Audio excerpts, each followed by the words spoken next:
Meeting minutes now approved. We are honored today to be in the presence of President Miaoulis and Chief of Staff Ryan Williams.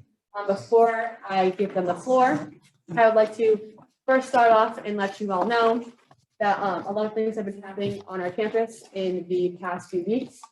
I just want to preface that a lot of these things are part of a very larger conversation that can be had and will be had in the necessary time. Unfortunately, all the people that you would like to be part of that conversation cannot be here today due to circumstances that make it possible for them to be here. Just make sure we're keeping questions, not having circular questions, and if they don't fall in that department, maybe the president can defer you to that department, or you can send an email to them later on. But with that being said, please welcome President Miaoulis.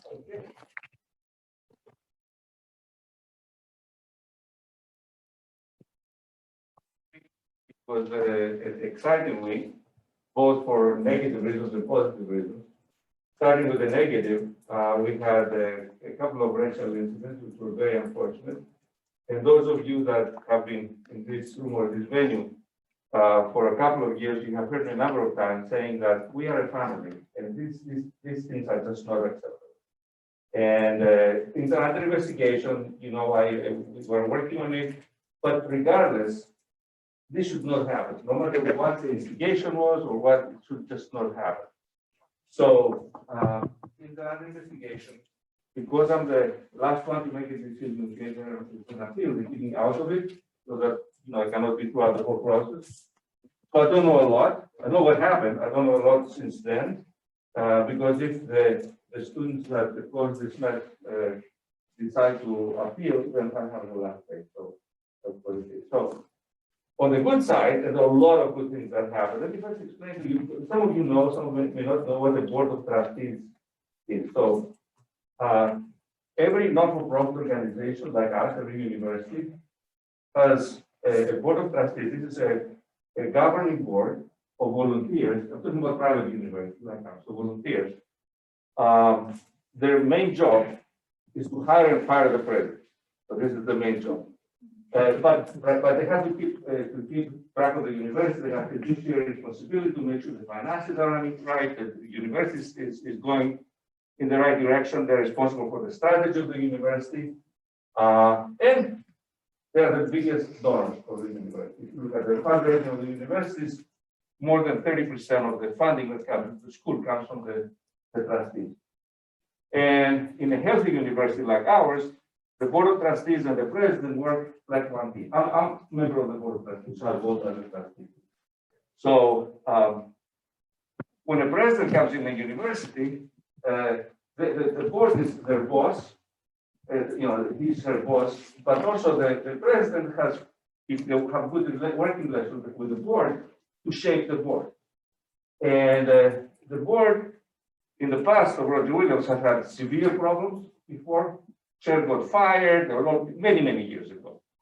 Then it improved dramatically, and now it's even improving more. One of the things I did not like when I came here is there are only a handful of board members that were alumni. Most of the board members were not alumni of the university. So I made a special effort as people stepped off the board to have more alumni join the board and more parents join the board. And right now, 50% of the board has been new since I came here. 50%. So we have a totally new board.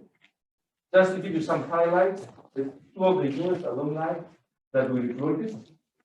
It is the treasurer of Amazon. Amazon has one treasurer. You want Roger Williams. Okay. And the CEO of the biggest health organization in the world, in Texas. Do you remember the name of it? It's the Texas Medical Center. It's the medical group that provides cancer research, Children's Hospital, and Rice and University of Houston combined in one medical center. It's the largest one in the world. It's amazing. It's amazing. And he's an alum.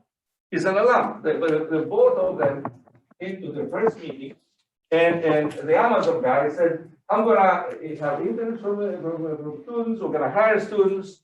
The fellow from Texas, Brian, was equally excited. So we are bringing in alums how we're transforming the university to run the university, along with the leadership team. So this was very exciting. Now, the main part, I'm sorry, guys, I think my back. There's no way because nobody will have it. So the main topic of the board meeting was the strategic plan. And it's on the website, you can access it, and you can see all the details of the strategic plan. We are moving into a powerful new direction. We're going to support interdisciplinary education, support excellence. So not everybody will be equal in departments and programs. Some of them that are more successful will get more resources, will get more attention. This is not the Roger Williams way, but this is how we're going to make the place distinguished without ignoring the other areas. We're going to pay a lot more attention to advising, transferring advising to mentoring. And also, career guidance will start during our freshman orientation. And we're going to have we already moved the career guidance center to the advancement division, which is not common, but it's not rare. The advancement division is the division that raises money for the university. But these are the ones that deal with alumni and deal with corporations. So if we have career guidance connected with alumni and corporations, it makes sort of sense because you can bring corporations and connect them with students, alumni can help students to get jobs, can mentor students. So this was a big change. And this is part of the new strategy. So better mentoring, better advising, and better attention to promoting employee professional development and academic excellence, both into rewarding and promoting key areas in the university that is successful, but also identifying interdisciplinary areas that the faculty identified. Just to give you an idea, blue economy is one of them, and cost of sustainability. So both the business and the environmental aspects of also look where we are. We're in a perfect position. We have great marine biology. We have great marine law programs, strong architecture related to coastal architecture and building and sea level rise, engineering.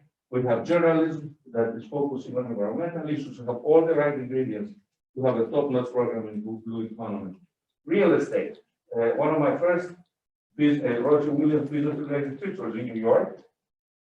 And my first actually was it. And my first and not one of the last, but when COVID hit actually. So that was the first one of the first trips.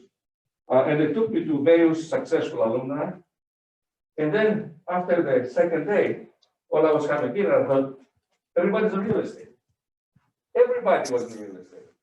Like multi-millionaires, billionaires in real estate, alumni of Roger Williams. And then I thought we had no problem in real estate.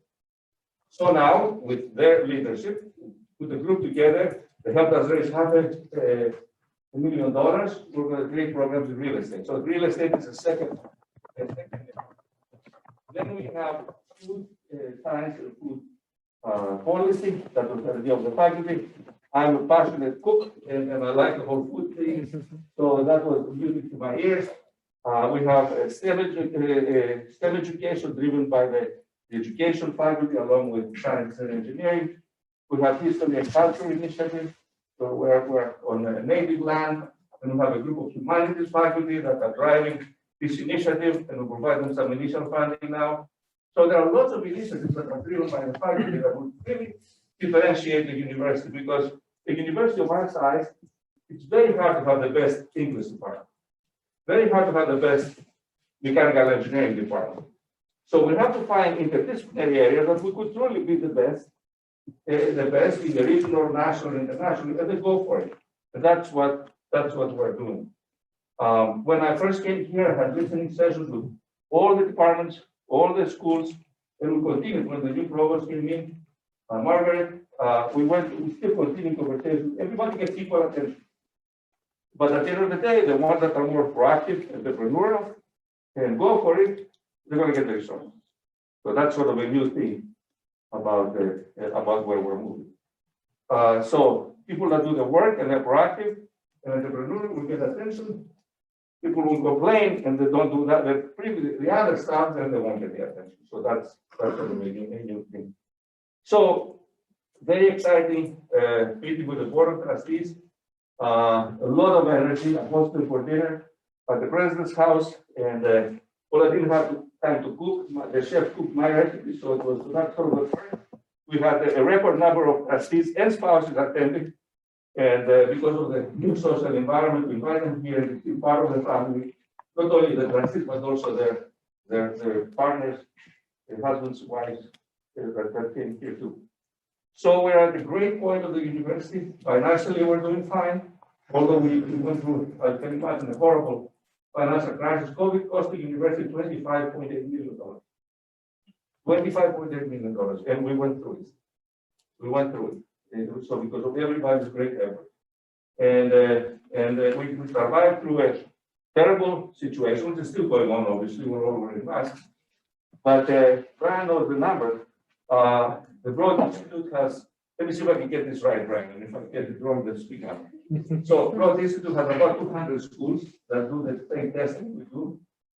The average school has 2% positivity rate. We have 0.2. So we're 10 times better.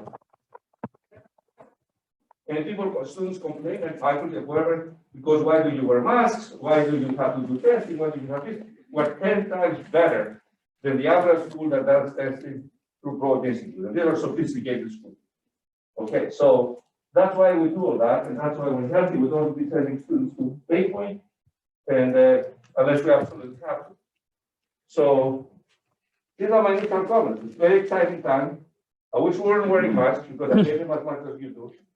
And but it is what it is. We'll go through it, and hopefully next semester will be another day. Any questions on that? Thank you. So I will start a speakers list. You can just throw your hands out and I can put them down. I'll start with Izzy.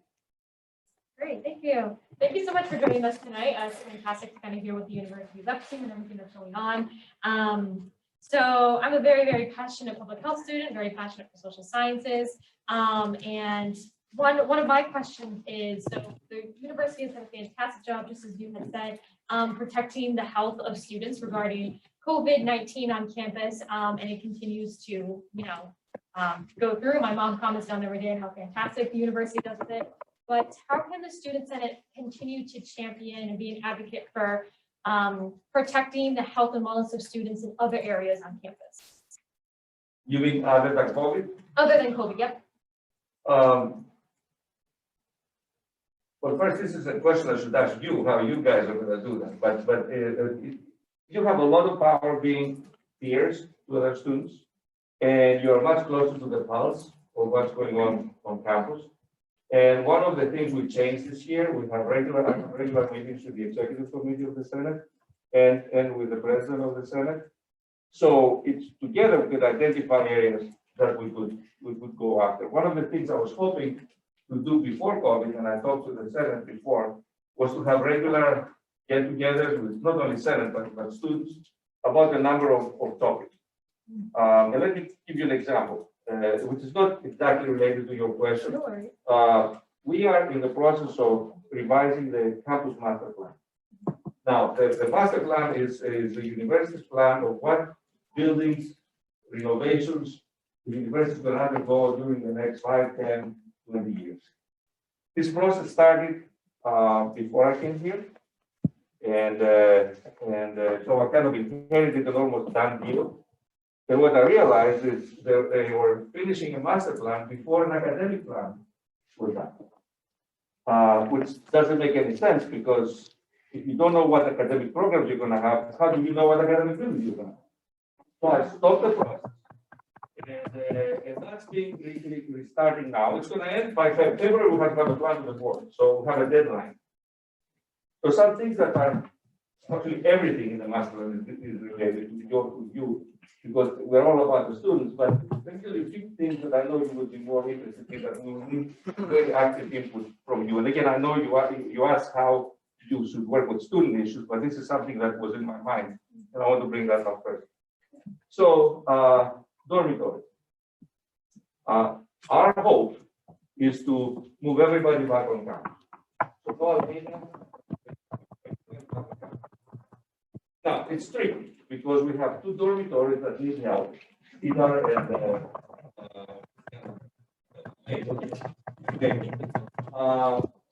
So You cannot say we're gonna tear down a dormitory because where will the students sleep in the next year? Because it takes 2 years to do the dormitory. So our thinking is to build a new dormitory. And we're in conversation with the town, and the town has been a great partner with us, because of course, being in Bristol and being the big elephant in Bristol, you have to work very well with the town, and we love doing that. So we're gonna build a new dormitory close to the plant, close to the bridge, for about 600 students. Then we can move 600 students off Maple and Cedar to that new dormitory, renovate the other two, and then, or rebuild them. And then once they're done, we move everybody back on track. And then we'll figure out what we do with the other programs. So what will be the new dormitory? That's something that will give your idea. We need your idea. What would you like to see?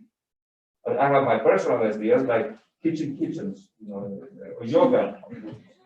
And, so Redwood. But so it shouldn't just be a bedroom, a dormitory in a university, but also to provide academics and social life. And so it's rethinking the whole living spaces on campus. You may not be the ones that actually will benefit from it, but by the time you have to review the design, you'll be alarmed. But I'm telling you, I went to TAFS, as you know, and when I went to TAFS was not much different than Roger Williams is now. It was a great research university, but it wasn't a national university. And now it's one of the top 25, 30 schools in the country. And my degree has appreciated tremendously because I'm an alum. And, so whatever you do now for the university, don't think, oh, gee, I'm going to graduate in 2 years and I'm going to see it. You're going to get the benefits time after time after time in the future. So the master planning involves dormitories. We want to do a new student center. We definitely want, one of the key things we're going to want to put in this center is the multicultural center there. It's a much better space. And then what other space for convening spaces we need. We don't have any convening space in the university. And what other things you would like to see? So that we're going to need in this area. And then academically, the academic buildings are moving away from every school have its own building. We want to see interdisciplinary buildings where you have science faculty and arts faculty and social science working together to solve problems, to educate students. So instead of having a new business school building, maybe it's a center for innovation and entrepreneurship.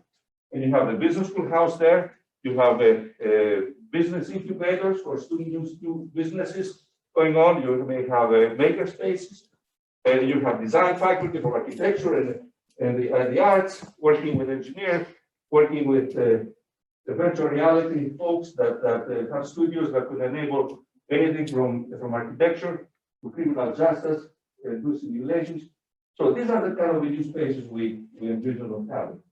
This is not going to happen overnight, but we're starting now, and we're going to start having your input and then your successors. We're going to provide more input, and slowly we're going to start rebuilding the university. So I know I did not answer your question, but this is something I want to mention to you, that this is frankly the area that we need your input, and then we can work specifically on what social issues you would like us to partner with to solve on campus. COVID is an area that you have been extremely helpful with. The racial issues is something we always are working together, and I give credit to you guys for having the new council on diversity and inclusion. That's an area that we see how we can work together. You gave a signal to the community, both to that you care about these two issues that we care. And then that's something that now opens the door for us to work together, or at least in this way. People that want something. Yep. Two things I'd add, and it's a great question. The building of committees and structures is an easy place for those appropriate university committees to connect and have student voices on the committee, and that you've made them councils to connect to the greater student body as well as Senate is just a wonderful structure that gives a great role for Senate to play. And if the issues are about the student experience, the buildings and our spaces, how we run as a university, us hearing about those things matters. There's no policy that's set in stone, but having the dialogue about why we started off in the summer really hopeful to not need masks, but then we're masking, you're another place for us to have those conversations, to talk through things together. So building in that way, I think is wonderful. And I think we're getting better at that each year. Ioannis mentioned that half of our trustees are new, also half of our cabinet is new. A new a new academic vice president and a new chief diversity officer. And I know one of the issues that the Senate president shared with me in advance, the questions about Q-Track and where we go with Q-Track next with that opening. And we made that commitment early on. The very first thing our new CDO did when that position was open is hold a listening session with students. And that helped inform the writing of the job description, helped inform the type of person we're looking for that role in a very important way. So when we know issues like diversity are important to Senate and students, it gives us the place to say, before we go forward as an administration and answer questions about why we did or didn't do something the right way, we build it with students in mind from day one. And I think you have a leadership team at the university that's going to keep doing what you're asking. So tell us what those issues are, and we can find a place of cooperation and collaboration better. Thank you. So I have 8 people on the speakers list, so I just want to let you know you've got a lot of questions. So I'll start with Riley. So thank you both for being here tonight. I have a question for you, but I just, based off what you were saying, I kind of have an idea for that Almeida housing unit. Maybe introducing the possibility of having like affordable grad school or law school housing.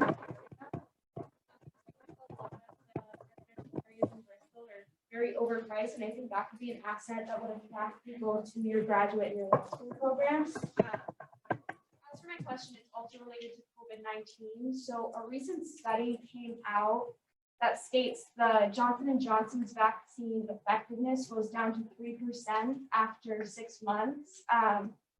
Abiding with the vaccine requirements, are you guys thinking of requiring a booster for those who had the Johnson & Johnson, or what's your plan there? Are referring to Dr. Fauci and Roger Williams.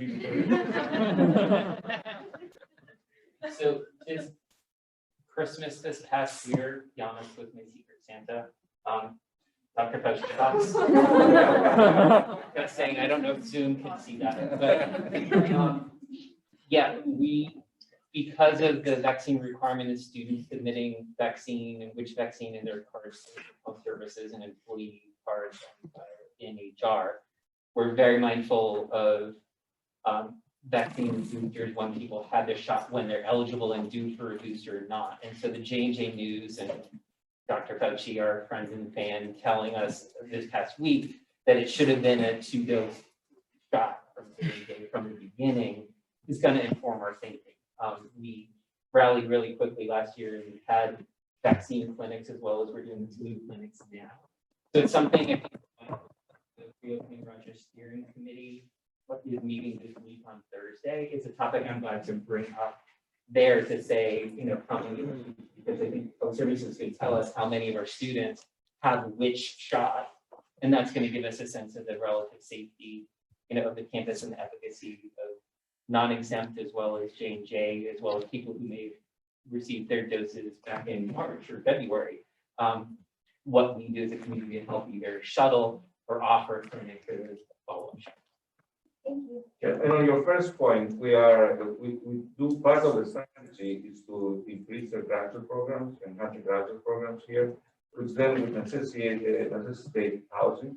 So this is totally in our radar screen. So that's as we're thinking about all these moves. And as I said, we have to build a dorm, then move the students here, then we move, build up, and then move. So it's going to take years, but that's part of our thinking. Thank you. Adam? Thank you, Dr. Miaoulis. This question is a little more about accreditation than kind of COVID, but can you share the highlights of the NECHI interim report to be completed in the fall of 2021 in the areas outlined in the 2017 reaccreditation letter, including developing the Providence campus, developing metrics to evaluate progress, and strengthening the financial position of the university? Sure. And already we wrote the letter and it's already submitted in August back there. The Providence campus is in a totally different place where it was when the accreditors came now. It has become, when I was interviewing for the job, the trustees really gave me directives that if you come here, we want you to integrate University College with the university. And by the way, the Providence campus does not only house the university college, it houses the MBA program, houses a big chunk of the law school. So it's not UC there, it's just another campus. So of course, law and MBA are very closely tied with the law school and the business school. The university college was sort of floating on their own, and the previous vice president was an entrepreneur, and she wanted to have her own island there, which she's gone, and that's no longer. The university college is integral part of the university. The new dean of the college is report to the provost, like the dean of the business school, architecture, arts and sciences, and to me too. That's a special dean because it's there. It's more. It's a new school. It's an entrepreneurial school. So that box is checked. The second concern they had was the finance of the university. Of course, the university was not in a good shape. And part of it was that there was this financial model that wasn't working. The tuition was frozen, but then they would give raises to the staff, which if you don't increase your income, when you give raises to people, that doesn't work. Some of you don't have to be a finance major to figure this out. That is resolved as well. And what was the other? I'm sorry. For the metrics, yes. Actually, a big chunk of the trustee meeting now have developed metrics that assesses the university process and presented to the board at every meeting, not only for the whole university, but even school by school. So all these things have been addressed even much higher level than the accreditation team has requested. Mike.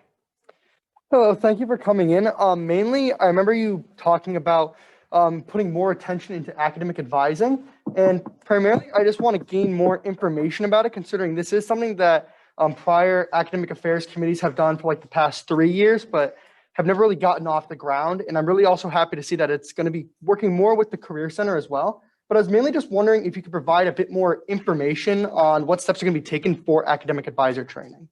Let me start, and then Brian could fill in the gaps. In the past, academic advising and career services was all under the provost's office.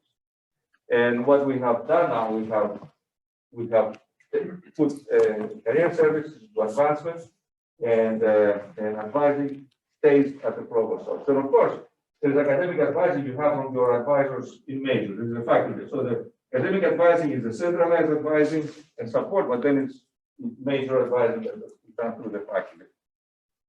Again, the strategy now is to move from advising to mentoring, paying a lot more attention to the centralized advising and connecting it to career services. So that's one big change we have. The same way we're promoting interdisciplinary work with the faculty and the schools, we do the same thing with the cabinet. So we're a much closely working cabinet. So before, advancement had nothing to do with the provost. And the provost had nothing to do with admissions. Everybody was running their own silo.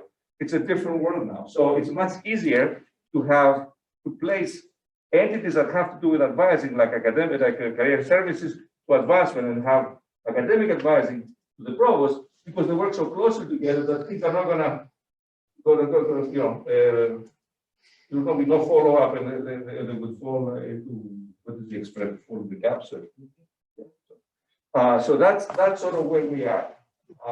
The provost has promoted the key people in advising. There are much more senior people now in the provost cabinet. And that's an area that actually we are hiring people to provide more support. I think it's a great question, and I'll add just a couple more context points. Dean Jason Jacobs, in the past, up until this year, was responsible for the core curriculum. And he was responsible on the faculty side of delivering core 101 through 104 and the capstone and thinking about it academically. But he's now responsible for undeclared advising as an entity as well. I think in the past, we've had a gap of, if you know you're in engineering or architecture, there's a clear pathway in curriculum and academic, as Ioannis just mentioned, sort of major advising is pretty straightforward. But if you're undeclared, it's a different type of advising, it's different supports you need. So he's going to be responsible for training, developing workshops for faculty advisors who advise first-year students to change that structure. The other structure added is a 10-week first-year learning community structure. So that brings in together peer and academic advising to bring students through a process in an intentional way. And then I would just add personally, the linking of academic and career advising is what students need. Some students come in with a clear major in mind, but don't know what jobs are available after that major because they are declaring a major they love, but where is it needed? Some people know what they want to be, but don't know the right major and pathway to get there. And there's all different pathways through the institution, and linking academic advising and career advising, I think, is going to fix the gaps that the president mentioned to be able to say, I want to get into real estate. Well, great. Is it architecture and design and property management? Is it finance? Is it law and doing contracts and public policy and zoning work? There's so many majors to go into saying we're going to invest in real estate. It touches at least 12 different academic departments on this campus in different ways that you can go through the institution. So it's a great question. And I think that helps add a little bit more of the context. There's a lot of really good thought going into the advising piece. It's why you're here. It's why we're here. Thank you. Ben? First of all, I'd like to say I really love your idea and your vision about the kitchens and dorms. First of all, I've actually had that vision myself for a little while now. However, I would like to ask, how can the average student contact your department if they have any ideas or initiatives that they would like to bring to the steering committee? Sure. Well, I think the Senate would be an excellent way to funnel that, because I get about 350 emails a day and I try to get to all of them, but I don't. But if you have a venue in the Senate where students could provide input, then of course we're going to have a way to coordinate the focus groups we're going to have about buildings and everything through the Senate. If there's somebody from the Senate that could manage a depository of ideas or questions, then that will help shape the Senate's ideas of how we could structure the focus groups. And also we'll have a data bank of questions and ideas. I think the Senate would be the best way to go through it. And then Jordan could coordinate the way that, without overburdening her, that everything would be there. And then we could, versus sending something to Brian, something to me, something to Jan, something to Blair, and then, you know. And institutionally, what I would add, and this is something the president has pushed us all to move together on, typical universities will build a 5-year strategic plan, set a lot of things in stone, and then that plan gets forgotten or not looked at for a 5-year window, and you've all graduated. We are building planning initiatives into the budgeting process of the institution on an annual basis. We know the direction where we want to head, and then we're looking at ways to say, what do we need to do next year? What do we need to stop doing that isn't working? Where do we need to invest more? And those are processes in Senate's interaction with Dr. King, with the president and others, that I think you'll see a more nimble planning process and a planning culture, rather than, oh, if we already built the plan, that's a great idea, but we will add it, in 2026. That's a traditional way universities would work, but I think Ioannis is really pushing us to be more nimble and responsive. And I think that will help, have more student voice, because you're going to see incremental change year over year. If a program isn't working, how do we adapt it and keep listening? Thank you. Allie? Oh,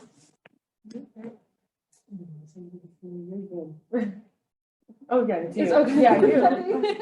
All right, thank you again for coming and chatting with us. I just had a question about, all right. Since coming to Roger, you've given the sciences and the engineering schools and majors a lot of great attention. So I was just wondering how you plan to devote some of that same level of attention and details to schools and departments that are currently struggling, such as the arts, most notably languages, music, and theater. So, of course, if you come to university and you come from a certain discipline, there's always a suspicion that that's all you pay attention to. But let me give you some facts. When I came here, I made a point that to meet with all the non-science faculty and engineering first. I met with the humanities and arts and social sciences and engineering, and sciences were the last. And it was a perception thing, because of course everybody, I want to be here from everybody. And since then, everybody had exactly equal time to discuss their plans, their ideas, their dreams, their aspirations from the faculty. But as I said in the beginning, that we are going to listen to everybody, but the ones that have the best ideas and they are proactive, not the ones that complain the most, the best ideas and they're proactive and entrepreneurial, these are the ones we're going to team up with and boost the program. One of the things that surprised me when I came to Roger Williams was that there was no language requirement. So you can graduate from Roger Williams speaking only English. And if we say this is the university the world needs now, I cannot imagine having graduates that speak only English. So my first project, before I even talked to scientists, was to figure out with the language faculty, how do we make this happen? And this is a continuing conversation. In the beginning, if some of you were not even here, the first year there was no provost. I was doing two jobs, president and provost, because the provost left. So during this year, I had a lot of contact with all the faculty because of my provost. So normally presidents spend most of the time outside of the university, but I was fortunate to spend time inside because of the situation, and really try to figure out how we could move in this direction. And the kind of thinking, and again, it's not on my purview, it's the provost purview, is to see if we can require it for certain majors as a start. Because right now you can be an international business major again. I don't think it's required that you speak another language. Makes absolutely no sense. So a lot of the initiatives from the beginning were focused on humanities and arts. Actually, the first building I toured was the barn. And so I don't think it's a matter of who got attention. Is that as things evolve and as things progress, we have to figure out what's best for the university and where we're going to move without ignoring everybody else. So frankly, a lot of this comes from faculty. And as I said, we're going to reward entrepreneurship innovation and moving forward versus nagging. Motion to exhaust the speakers list. All those in favor of exhausting the speakers list? All those opposed?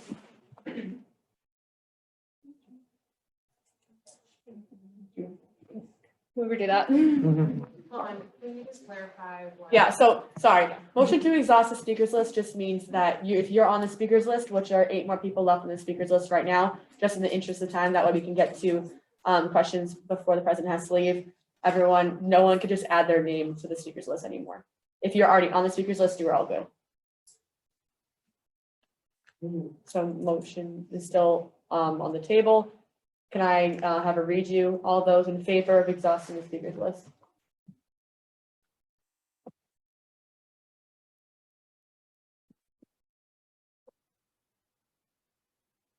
All those opposed?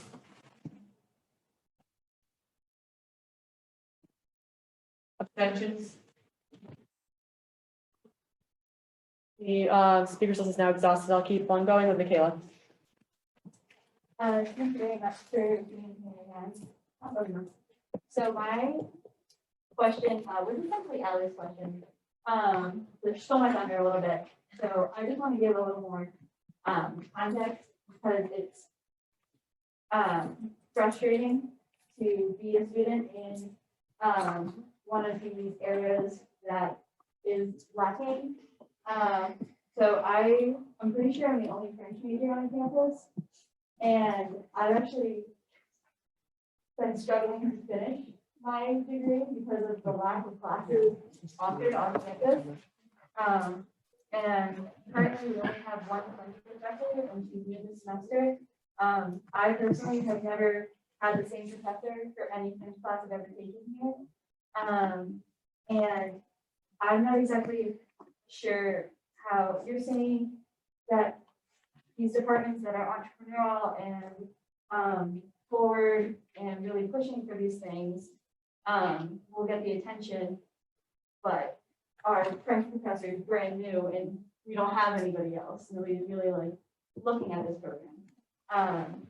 So firstly, what's your advice for students that are currently at this institution that are going for this? And secondly, kind of what's the plan here? Is there a plan, specifically with the languages? So that's, I mentioned before, this was not typically the president, this is not the presidency, it's a provost thing. The provost is a chief academic officer. And but I played that role for the first year. And this was one of my first focus areas, languages, because, and again, I told you how it happened. It's something that the provost now is paying attention to. And a lot depends actually, frankly, on the faculty. It's how the faculty decide, along with the provost, what kind of faculty they hire. And should they grow an area? Should they shrink an area? And unfortunately, there is not a great interest among Roger Williams students on languages. And so you have exactly what's happening. You have a number of tenured faculty.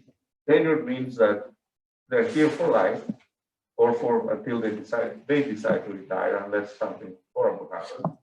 And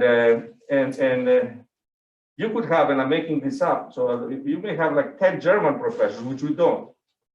Okay, and that are here to stay, and then they have one French faculty member, and then you have to figure out how you can deal with that so you can offer the courses, because if we accepted you to be a French major, it's our obligation to graduate you as a French major, and I respect that. But I want you to understand the big picture here. If you have a department that put all its eggs on the German basket, which is not the case here, I'm just making it up, then how do you do that? So you have to manage doing it through hopefully high quality adjuncts to make sure that they cover the courses. And then you have to figure out the long term, how do you transform the department so it can really be responsive to today's language needs for students that major in that department and students that want to learn the second language that are not. So it's totally on a radar screen, but I wanted to give you a little bit of hint that it's not an easy issue, because it's not like a company that you could say, okay,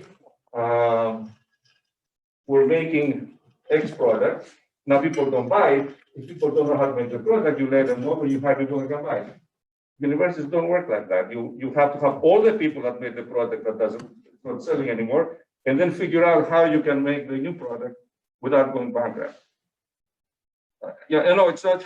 I understand you're a consumer, so you want your product, but I want you to understand there's a lot behind that. It's not a matter of not caring of the department, but it's also a matter of resources and how do you allocate the resources to make sure that our students get the best service, because that's what we're all about, but then be able to operate. Thank you. May I ask a follow-up question? So just going off that, so a language program is still advertised as very strong. And international institution are moving towards being an international institution. So what's being done currently, if you know at all? And going off of having faculty be the deciders of what programs are worth exploring, what can a student do about that? Because I wanted to do French, but because there's no French faculty, I can't. So because faculty are deciding that French is not worth exploring, I now as a student can explore it. So is there something that students can do for that? I'm sorry, I know it's a loaded question. No, and it's very helpful that you said that, because I'm not in touch with everything as you can imagine. And that's something I can bring to the provost to see what's going on in the language. There's the issue that I was focused on is language requirement. Frankly, I did not know that this is an issue for majors, and something you could bring back to the provost and see what's happening. And our whole branding and marketing, of course, has to be 100% transparent and honest. So that's as we are moving into the new strategy, we have to adapt things. And frankly, not while students are in the program, but eventually we're going to cut programs. if there are programs we cannot sustain, but again, this is difficult when you have tenure faculty that they're gonna be here for 25 more years. You know, so it's not an easy thing to do, but I hear you.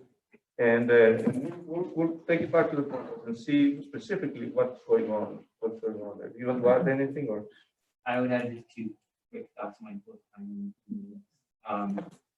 One, if you list in market majors in the market of the university and the provost need to work closely together, we're listing a program, we have an obligation to use the student.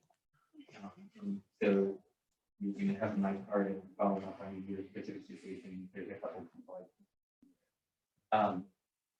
The piece that Ioannis is mentioning and the thing to me is the French and the languages faculty are looking with Ioannis as real estate and blue economy and food studies and K-12 education.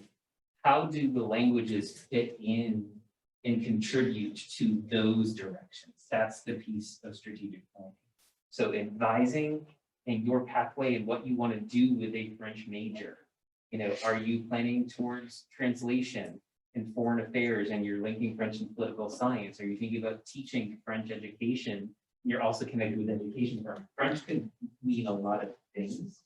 And that's the place of advising and your path and listing it as a major and enrolling students into a program that we recommend. The larger strategic planning of what programs are our future is a beyond our currently enrolled students piece. So we're trying to answer both of those. So, and you're caught in the middle of both of those answers. But take Brian's card.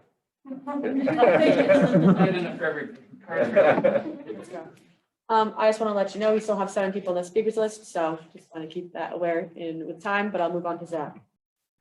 Thank you for being here, President Miaoulis. I just wanted to touch on something you mentioned earlier, that real estate was a big part of the strategic plan.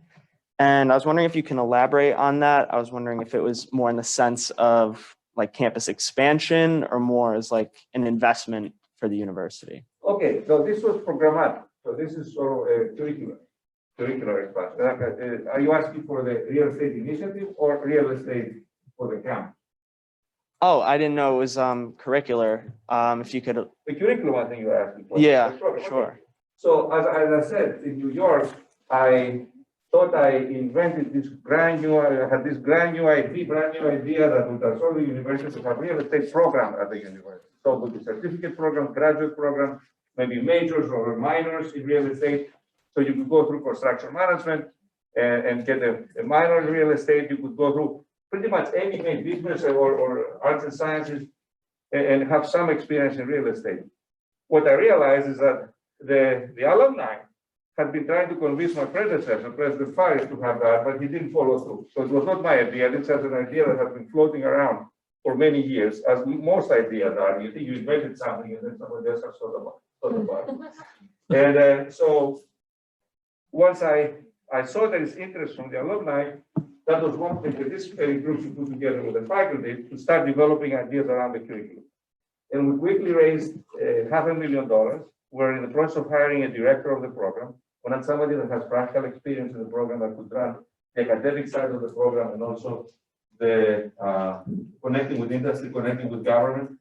And it will be a program. We start with a certificate program, and then we'll go to a master's program, and then potentially with minor here. And our strategy is to hire some new faculty in this area, but also retool current faculty. If you're like a business school faculty member with expertise in finance, maybe you can give some professional development funds and have them take an externship that faculty could work with a real estate company for a summer, get retooled, and then come back and then incorporate this to their curriculum. So that's what we're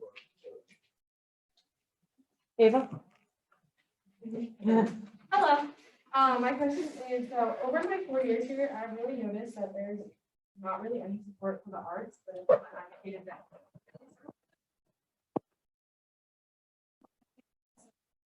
Groups when we have rehearsals or music class, things like that. So professors tend to complain quite a lot, and the pianos in those classrooms are also broken.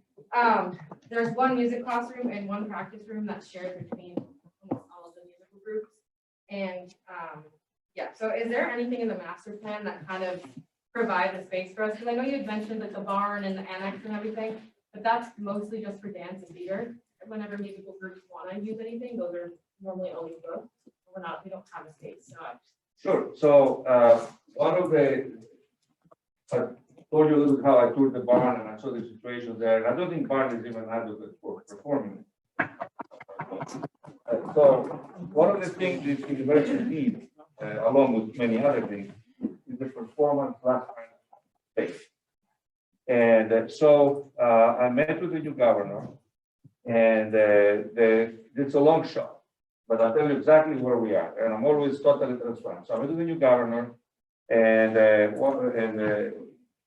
asked me for my ideas about what to do with the $1.2 billion Rhode Island getting from the federal government. Yeah, that's part of the stimulus package. And I said that this whole area of Rhode Island, East Bay, does not have a performance center. And that could be used not only by us, but also for lectures, for programming from Newport and Portsmouth and Middletown and the whole area, without competing with the art centers in Providence. So, I don't want to think that Madonna is going to come and sit here versus going there, so, but we need the space. So it is one of the floating ideas right now for them to fund a performance center on our campus, and we provide the land, they fund the thing that we use for arts and performances, but then it's a community available space. We'll see. The thing is that, to be honest with you, if we have $30 million, I'll be the new door. This is what we need, number one. And then we have to decide, do we do the performance center or we do the student union? So it's all choices to make. And that's what the master plan is all about. But in the master plan, there's a performance/art center, which is going to be at the footprint of the barn, assuming we get the money from the government. And we're working with a lobby firm or we're on top of it, but we'll see what happens. Jack? Well, if Madonna is coming to sing here, we're gonna need more parking on campus. I will be parking the car myself. All right, all right. I'll do the valet. Well, that leads into my question about parking on campus. One of the things that it was brought to my attention and I was pretty concerned with was the part of the master plan that was going to eliminate a lot of parking spots for the time being. And I know I understand that's temporary, but you're about 400 to 500 spots oversold as it is right now. So if you take away 200, 300 spots, that is the commuter lot, you got to find a place to put them. Not to mention that on top of that, you already are short. What was the goal for parking and what was going to be the solution for that? How would we get something like a South Campus parking garage that was more convenient for students and more parking for students? My understanding, as far as I remember the old plan, to be honest with you, I don't know the answer to your question of how the architects are thinking of parking. My assumption was the parking would not reduce. A lot of it would be underneath dormitories. Like the dormitories that I was talking about, we have parking underneath. The student union will have parking underneath. So a lot of the parking that is now surface parking will go underground. And they were thinking of potentially having another floor of the parking garage. But we don't know the deal. We have to check and Actually, I can. Bristol said third floor was that was it. That parking garage can't get any bigger or up. You're talking the garage, not being able to, like we assessed the garage to add another layer. We can't. Yeah. So a couple things. Ioannis has pointed out that any new buildings we create, we're looking at subsurface parking to not lose any parking we have. Right. I would ask you to keep in mind that as we build and bring students back to campus, that will alleviate some of the commuter parking need that we've had. With Almeida and Bay Point are on campus, it changes the assessment of the total parking needs as we go forward. And that's just a calculation that factors into the campus master planning. our architects have done a state parking feasibility study, which I think you've seen. And that'll be part of some open listening sessions that we have. So there's a lot of moving pieces to the parking dynamic. And if you lose a point in Almeida parking, but those students are on campus, it changes parking policies, priorities of who has cars and who doesn't. And as we go through the next couple of years of where we build, where we don't build, and Ida, like this year, we may be down X number of spaces to do construction, but then we're gonna be plus X number of spaces 2 years from now. It's, if you want to get into parking, I can show you some of the vehicular pedestrian stuff that we've been doing as well, and that'll be part of the open hearings that we have. But Yeah, it's something that, I'm glad you brought it up, because I wasn't thinking of parking, and at least we can ask the question. Alrighty. First of all, it's a great day to be a hawk. So the thing I want to talk about is how can students truly have a voice? Like, I know you guys brought up about like you guys bring it to Senate and the Senate usually brings it to you and like we all mingle and have fun. But the thing is, I know even as a freshman that the topics of like racism, inclusion, have been a huge topic throughout campus. And the first example that I can think of is like Columbus Day just got off the schedule this year. And I know that was an issue a while ago too. So I don't, and the students made that very clear. And I was wondering how we kind of expedited that process or how we get that done sooner because we kind of pushed it off as a university, I feel. And I don't want that to happen again, especially with a big issue like either racism, inclusion, or anything. It is, CI is and we have a great vice president of the inclusion, and she left for a much bigger job, and then we have a fantastic new director. And amazing how much progress she has made. The few months she has been here, a lot more than we made the last 2 years while I have been here.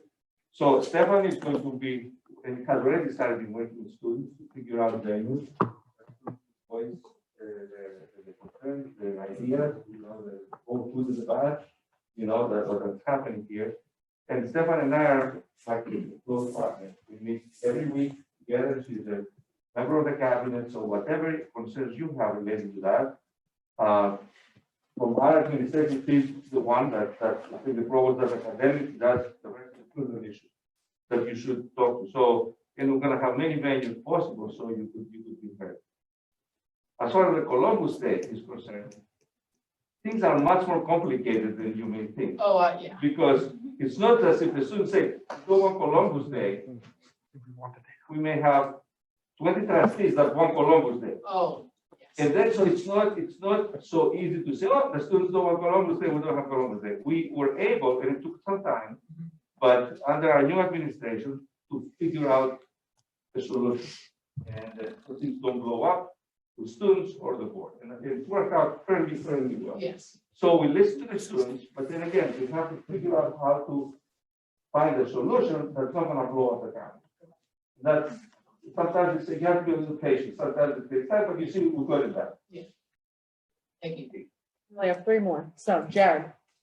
All right, thank you for being here from the Miaoulis. Really appreciate it. I guess I was wondering, you mentioned when you started about how, well, actually I have 2 questions. That's all right. Is that possible to put them together just in the interest of time? Yes. Okay, thank you. All right, so you mentioned about them, especially when it comes to housing, really mingling the academic and social piece together. And can we let that and like, your idea for new student center? What are your thoughts about that? How do you vision that part? Sure. So there are 2 things. So the old sort of way universities did student life accommodation was the dorm, which is basically you sleep there and you do some of the partying there. And then was the student union, which was basically student activity. So the Senate could have a space and then you had a separate building for multicultural center. So now we want to mix it all up. We want to have a student, and again, we want your input on the student union. But the key thing with the student union would be student activity spaces. So you would have the Senate chambers, you would have some clubs that share space there, some meeting spaces, but then move the multicultural centers into the union with much higher quality space. That they deserve and something because easy value. And then instead of having the dormitories be sleeping spaces, spaces that you can have some academic program, maybe some classes that make sense to be housed in a dormitory could be taught there. So you have faculty coming in, and maybe to be classes that could be the science of cooking. That's why I said the science of cooking could be in a science classroom, but then after the class is done, then students that are cooks could give demonstrations to other students. You know, teach how you make a souffle. So it would have a lot more fun. Or students that are yoga aficionados could teach a yoga class in a space. So it's figuring out some activities that make sense. I wouldn't put a chemistry laboratory in the example, but other things that make sense to enrich the academic side, but then blend it with the that's What I think you'll see in the campus master plan here is thinking of the campus in the you have north res, we can think about a south res closer to the, you think about Cedar Maple and redesigning actually along the top.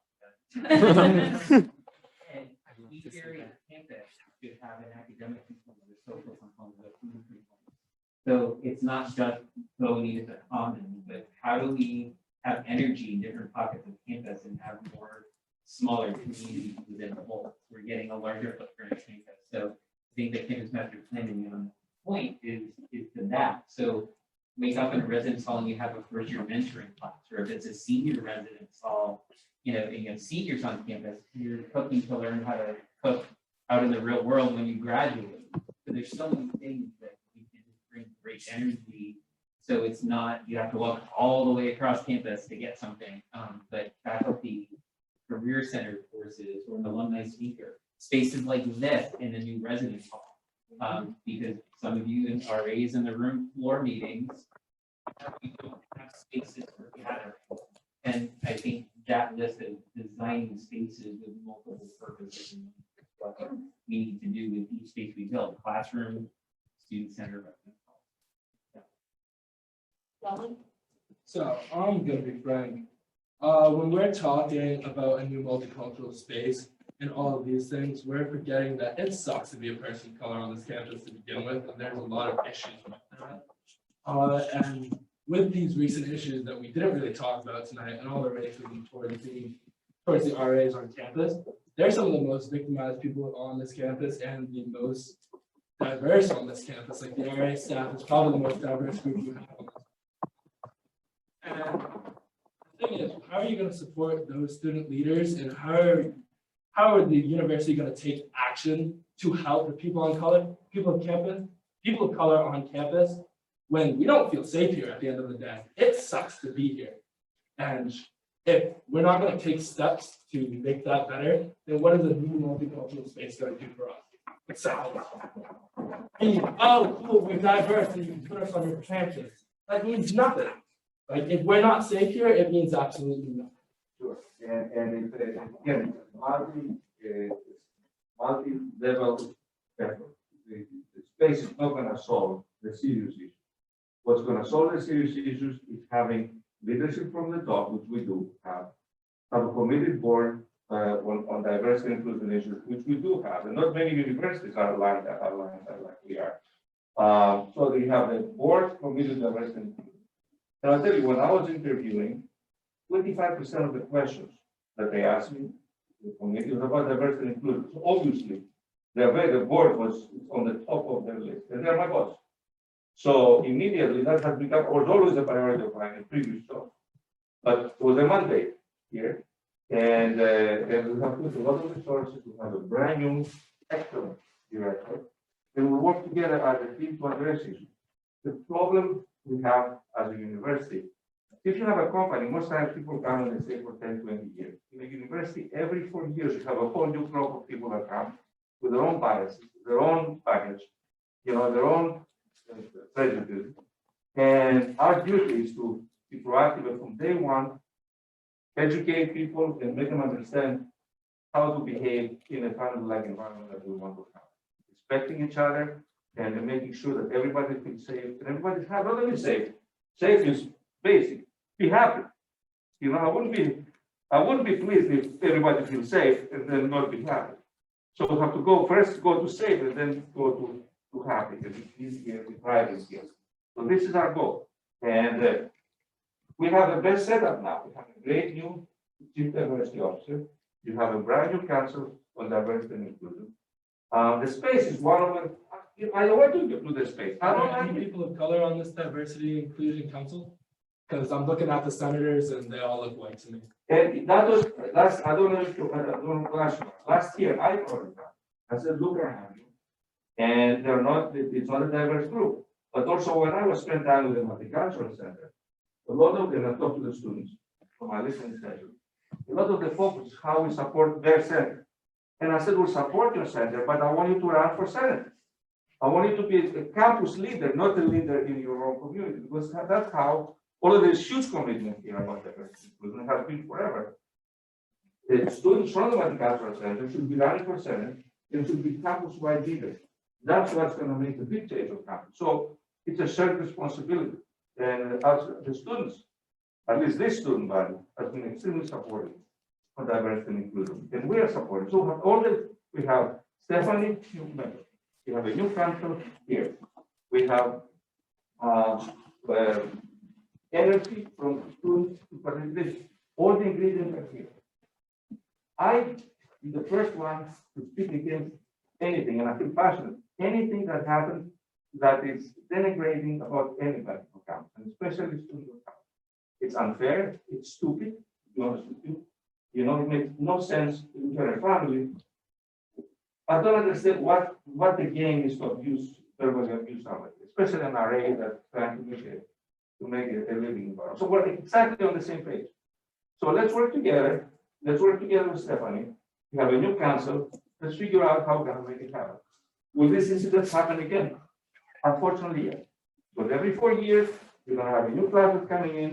You're going to have people with the biases. You have horrible messages around the country from leaders around the country about this. Horrible messages that influence and empower you. And we're going to try our best to address things and make it a safe place for everyone, especially for students of color. But I understand, I'm not the person of color, but I fully understand how you feel. And make it good. And let's work together on that. We shouldn't be fighting with each other. We have all the same goal. We should be regrouping and taking ahead how to make good strategy to address these issues and move forward. Can I provide a point of information? Yep. So the Senate is still in the process of finalizing the diversity, equity, and inclusion committee. And the committee itself is being made up of student senators and general students. So there will be a collective voice of people across campus to make up. The officer is going to be working alongside the committee in advisory. And we can hear about the first Thursday as well. First Thursday, you can see, yeah, I'll elaborate. You want me to? Yes. Okay. Yeah, so, just like our session we had over? The goal. Oh, I think would okay. be helpful. Yes. So, in the first Thursday of the CDO, the Student Senate and Stephanie collaborated, and I want to be very frank with her. Yes, the Student Senate and everyone here is very frank that there's a lack of diversity here on Senate. It's not something, it is something that we are 100% working on, but again, as the president said, it's not something that can be changed overnight. But I told her, I said, these issues have been brought forward to Senate before. And I don't know why it's taken this long for a collective of us to say, why haven't we gone forward this in the past? So that's unfortunate, but we are happy that we're moving forward with it now. Basically, the whole premise of the first Thursday with the CDO event was to educate her on our ideas for the council and to also talk with her about how we can get the word out there about these councils and how they're going to be run. I know there's a meeting today with Stephanie and the council chair who is working on the ad hoc committee on the structure of these councils that we are forming, because we want to get it right. And we wanted to get her input on it as well. But basically, we're currently working with Stephanie on how we can get the word out there about these councils. That way we can get students to sit on these councils. But also, Stephanie is currently in the process of bringing back the Diversity, Equity, Inclusion Council for the entire university, where faculty will sit on that as well. So the great thing about these councils is with diversity, equity, inclusion, and sustainability, we're going to be working alongside, the students are going to be working on that council, are going to be working alongside with their corresponding faculty-led groups as well. That way, it's not just a silo of students working together and faculty working together, but students and faculty really working together to bring those ideas and concerns to the forefront, which is something that we've been working for a long time on now, but I'm happy we're finally getting to the point of making that happen. And I don't see why it hasn't happened in the past, but yeah, so that's a little bit more on that, but I will move on with our last question and I'll go to Fiona. Hi, I was just wondering how the search to replace every position is going and how students' opinions are. What search? The search to replace Gabby's position. For Gabby's question, sure. Yes. So as Brian mentioned, Stephanie had a listening session before the job description was written. The committee is formed, has lots of students in the committee. The position is being advertised, I believe now. And we're all going forward with a lot of student input for the job description and also a part of the committee. Yeah, so committees will be on, students will be on the search committee as well as then part of the interview process when candidates are brought in. There will be opportunities for students to serve in a screening of resume and review process, but then sessions with students coming to campus as well will be a different opportunity for students. I have a call with the trustee in minus 1 minute. That's the last question. So thank you so much for being here and fielding so many questions. If anyone has any further questions, please feel free to refer them to our executive board, as President Miaoulis will be at our executive board meeting, I think the 27th. So thank you so much, both of you. Okay, thank you all. Thank you all, and thank you for all you are doing to keep the campus healthy. We want to have a grand finale of the semester, and thank you all for your efforts. Let's keep it going, and let's behave during Halloween and during Thanksgiving, so don't bring any bugs back. Go Hawks! Go Hawks!